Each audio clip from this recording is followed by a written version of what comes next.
Hey, it's Bill Gross, the LA probate expert today with a market update.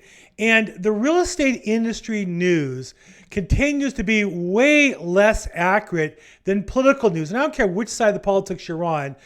I'm going to share a couple examples today that are just going to make you scream. So here's a fact. Mortgage rates this week on Friday closed above 5%, 5.06%. Now, there's some significance to that. It's a milestone. It's an important number. The question is, how important will it be on the real estate market? And I think that the industry is looking for drama where there's not none, where there isn't any. So for example, just last week, I want to share an article here by MarketWatch. They polled 4 experts, economists and real estate pros, to find out when the mortgage rates would go above 5%. This was on Monday of this week. And interestingly enough, they're pretty much all wrong. They all thought we'd get above 5% in a few months. Nobody predicted or said accurately, well, I don't know, it could go up or go down. It's been so close to 5% that statistically, it wasn't a big move from where it was at 4.8, 4.9 to get 5 to 5.0. But rather than say, well, it's not a real big deal at this point, they make it seem really important, but making that the headline of the news. And of course, the rates go up above 5%. In fact, one of the quotes was from the economist at Freddie Mac, who said that rates would go above 5% by mid-year. Oops, he missed that one. So what's the effect? Well, interestingly enough, Zillow senior economist in the same article wrote that a 5% mortgage market would bring sticker shock to buyers. He painted a picture of buyers who are watching month after month for a year, watching prices go up, which is true, and payments go up because of interest rates, which is also true, and as a result, jump out of the market. But that's not really how it works. Buyers come in and look at houses at some point, either buy something or decide not to, and new buyers come in the market every single day. So where are the facts? Let me show you some facts I think you'll find interesting. So for example, CNBC writes breathlessly that surging interest rates push mortgage demand down by more than 40%. Well, that sounds terrible. If 40% of the buyers left, what would that do to the market?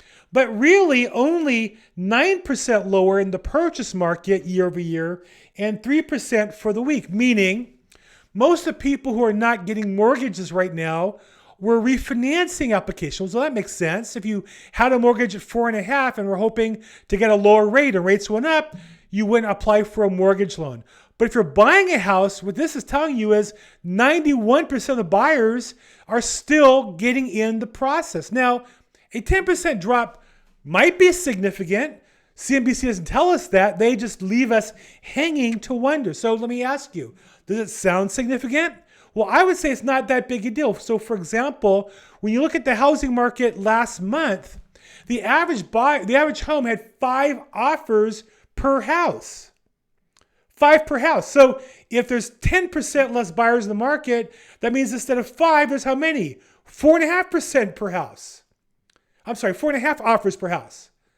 Well, 4.5 offers is still a lot by historical standards. We didn't used to always get multiple offers on homes. 3 used to be a lot. 2 used to be competition. And now we're going to go from 5 to 4.5. So again, a lot of breathlessness in the real estate market about the changes, but in reality, I don't think we see that. So the question is, does it affect the market? Let's take a look at the latest statistics. We know that the most important statistic is inventory. And if there's less homes in the market, buyers either buy at that price or they're not going to get a house. And look at the inventory today.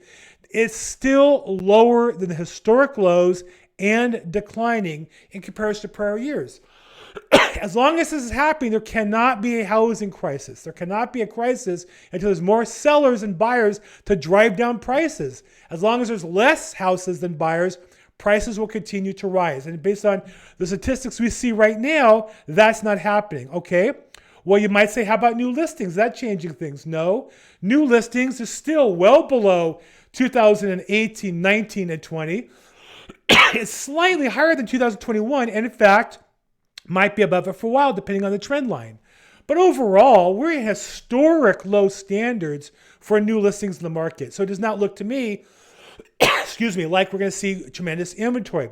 Now you might say, well, Bill, That's listings, but buyers are falling out of contracts. What's happening in new contracts? Are there new pendings falling apart? Again, not true. Take a look at the pending contracts. We just tied last year's record high for contracts well over the prior 3 years. So sales overall, new contracts, are the same as last year and higher than the prior years.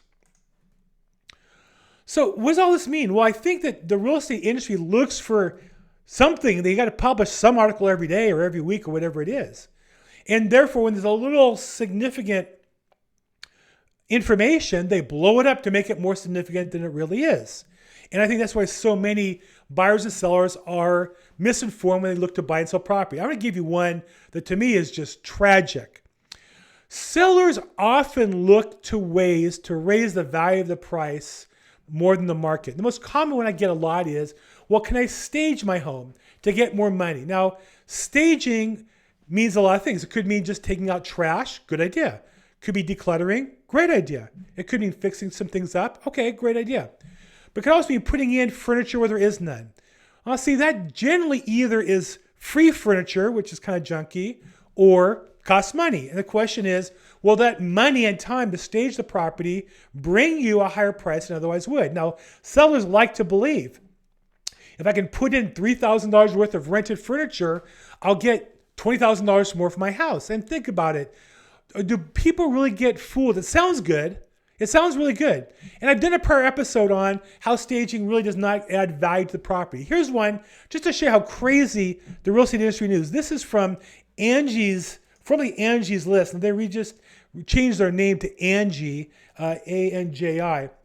The features that boost a property's value. Now, this pretends to be the golden key. They're going to tell you what you can spend a little bit of money on to make a lot of money. And the number one thing in kitchens to add value they come up with is pot fillers. Now, I'll admit, my cooking expertise is capped out at making a grilled cheese sandwich.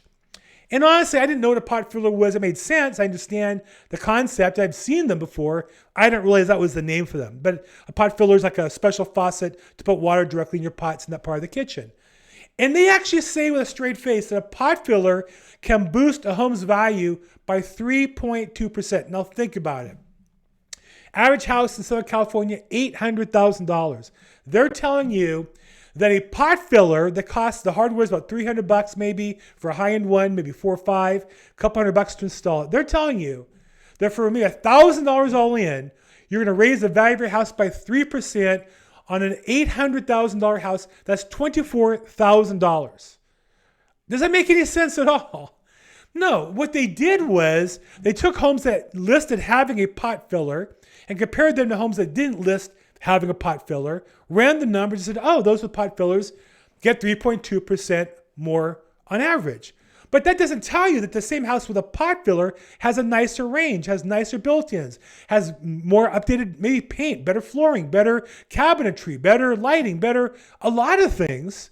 You would think somebody goes to trouble to put a pot filler in is going to do other things. And then Angie's List goes even further. This one is just, I have to admit, I just started laughing when I saw this. They went by the most value-boosting features in LA's top 40 metros.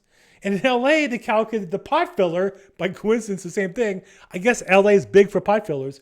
Raises the value, the price premium, 12.7%. Does that make any sense at all? So you're going to tell me now that the $800,000 house is going to be worth more by $96,000 because of pot filler? No. What it means is houses with pot fillers sell more than those without pot fillers by $96,000 because they have $96,000 of other value there. They tend to be nicer homes. And if you want to pay more and get those features, you pay more. You want to pay less, you pay less. If you want to upgrade your house to match that $896,000 house, you've got to add all the features that house had, not just the pot fillers. The problem with this kind of press, though, is it gets sellers thinking, oh, I had a pot filler and my house will go up $25,000. It just doesn't work that way. So what should you do? Look, real estate at the end of the day is a business. I get it's emotional to sell your home. I get it's emotional to move your home and move your family in. But at the end of the day, it's a business transaction. And for most people, the biggest and most important business transaction of their life, or certainly of that year or 2 or 3 years. And so you want to rely on data and experts who can help you evaluate the data, not industry news that really is designed to sell advertising, not to help give you the best advice. So what should you do? If you're a seller and you want to sell your house and maximize value, for sure get out trash. For sure declutter as much as you can. Get everything out you can that's personalized as well. Fix things that need to be fixed around the place to make it look at least that you care about it. Otherwise, use your money judiciously, because odds are, and it's a great study I use all the time in remodeling online. It's remodeling.hw.net and it's linked below. They'll show you that the project you spend money on never gets all that money back, because it's meant for you to enjoy it, not for you to fix it up to sell it. When you pay retail prices, you can't flip the property to make a profit. Only you can do that when you're buying it as a wholesaler, where you're buying things at a wholesale level, you have your own crew, and more importantly, those wholesalers make their money on buying the property cheap, not on fixing the property up. Fixing the property is what they have to do to dispose of the property. So what should you do? Declutter, clean up, put things in storage, get the house at least as presentable as you can, quickly and efficiently, and get on the market quickly. Because if you miss buyers for the next week getting ready by staging and fancy photos, you've missed those buyers for that week. You can always fix it up on the fly, but get the house in the market right away. And if you're a buyer, look, you got to make a decision. Does buying a house make sense for you? Can you afford it? If you can, make sure you get that rate locked in. I have friends of mine who are moving out of state, and they were buying a house and doing some additional work on it that delayed the closing, and they've had to pay extension fees to keep the rate lock they wanted to close. So if you're a buyer, you got to make sure that rate lock is there for you. So if I can help, give me a call, text, email me, or see me on social media. Bill Gross at EXP, all over social media. And as always, make this day and this week your best ever. Thanks.